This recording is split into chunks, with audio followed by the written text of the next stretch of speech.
बादशाह जबरदस्ती सुंदरी को अपने साथ ले जा रहा होता है कि तभी गुलाम गुस्से में अपनी रस्सियां खोलकर बादशाह के पास आता है। वो अपनी जेब से पिस्टल निकालकर बादशाह के सर पर रख लेता है और कहता है, सुंदरी सिर्फ मेरी है। इस पर बादशाह भी गुस्से में गुलाम के सर पर पिस्टल रख लेता है। सुंदरी ये सब देखकर डर जाती है और बादशाह से कहती है कि तुम गुलाम को गोली मत मारना, मैं तुमसे शादी करने के लिए तैयार हूँ। इस पर गुलाम बहुत हैरान हो जाता है और बादशाह अपने बंदों से कहकर गुलाम को दोबारा कैद करवा देता है। फिर बादशाह सुंदरी को लेकर अपने कराची वाले घर में चला जाता है। तभी जहांदाद बादशाह को कॉल करके झूठ बोलता है कि तुम्हारी फूफो का आखिरी वक्त है और वो तुम्हें याद कर रही हैं। इस पर बादशाह सुंदरी को कराची वाले घर में अकेला छोड़कर फौरन सुंदरगढ़ हवेली की तरफ निकल पड़ता है। फिर जहांदाद कुर्बान अली को कॉल करके कहता है कि तुम सुंदरी को कराची वाले घर से किडनैप करवा लो। इस पर कुर्बान अली अपने बंदों को सुंदरी को किडनैप करने के लिए भेज देता है, लेकिन जब सुंदरी उन्हें घर में आते देखती है तो डर कर अलमारी के पीछे छुप जाती है और फौरन बादशाह को कॉल करके बताती है कि यहाँ कुछ लुटेरे मुझे मारने आए हैं, इसलिए तुम फौरन यहाँ आ जाओ। इस पर बादशाह फौरन अपनी गाड़ी मोड़कर कराची वाले घर की तरफ निकलता है, लेकिन तब तक कुर्बान अली के बंदे सुंदरी को किडनैप करके ले जाते हैं। जब बादशाह वहाँ पहुँचता है और उसे सुंदरी नहीं मिलती तो वो बहुत परेशान हो जाता है। यहाँ कुर्बान अली गुलाम को बादशाह की कैद से आजाद करवा लेता है और मौलवी साहब को बुलवाकर गुलाम और सुंदरी से कहता है, तुम दोनों निकाह कर लो, फिर मैं तुम्हें ऑस्ट्रेलिया भेज दूंगा। इस पर गुलाम और सुंदरी दोनों बहुत ज्यादा खुश हो जाते हैं। फिर मौलवी साहब गुलाम और सुंदरी से पूछते हैं, क्या तुम्हें ये निकाह कबूल है? इस पर दोनों खुशी खुशी हाँ कह देते हैं और फिर कुर्बान अली, गुलाम, सुंदरी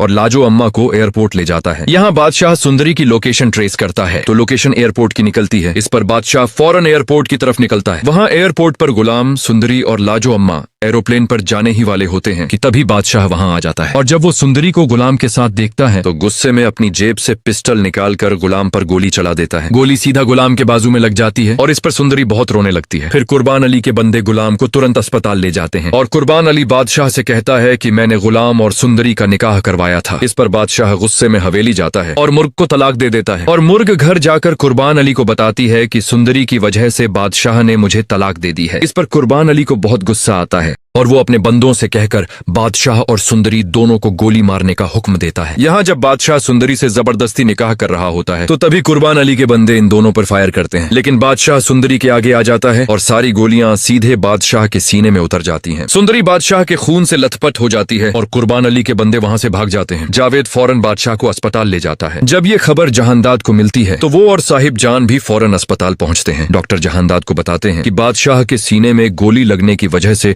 उसकी मौत हो गई है। इस पर जहांदाद रोने लगता है और अगले दिन बादशाह की तदफीन कर दी जाती है। जब पुलिस को पता चलता है कि बादशाह पर हमला कुर्बान अली ने करवाया था तो कोर्ट कुर्बान अली को उम्र कैद की सजा सुना देती है। यहाँ अस्पताल में गुलाम को होश आ जाता है और जहांदाद को समझ आ जाता है कि बादशाह की मौत उसके लिए वही सजा है जो वो सालों से लोगों को देता आया है। फिर जहांदाद अपनी सारी प्रॉपर्टी गुलाम के नाम कर देता है और गुलाम और सुंदरी की शादी धूमधाम से करवा देता है। दोस्तों, अगर आप गुलाम और सुंदरी का बच्चा देखना चाहते हैं तो हमारे चैनल को सब्सक्राइब जरूर करें। This video is for educational and entertainment purpose only.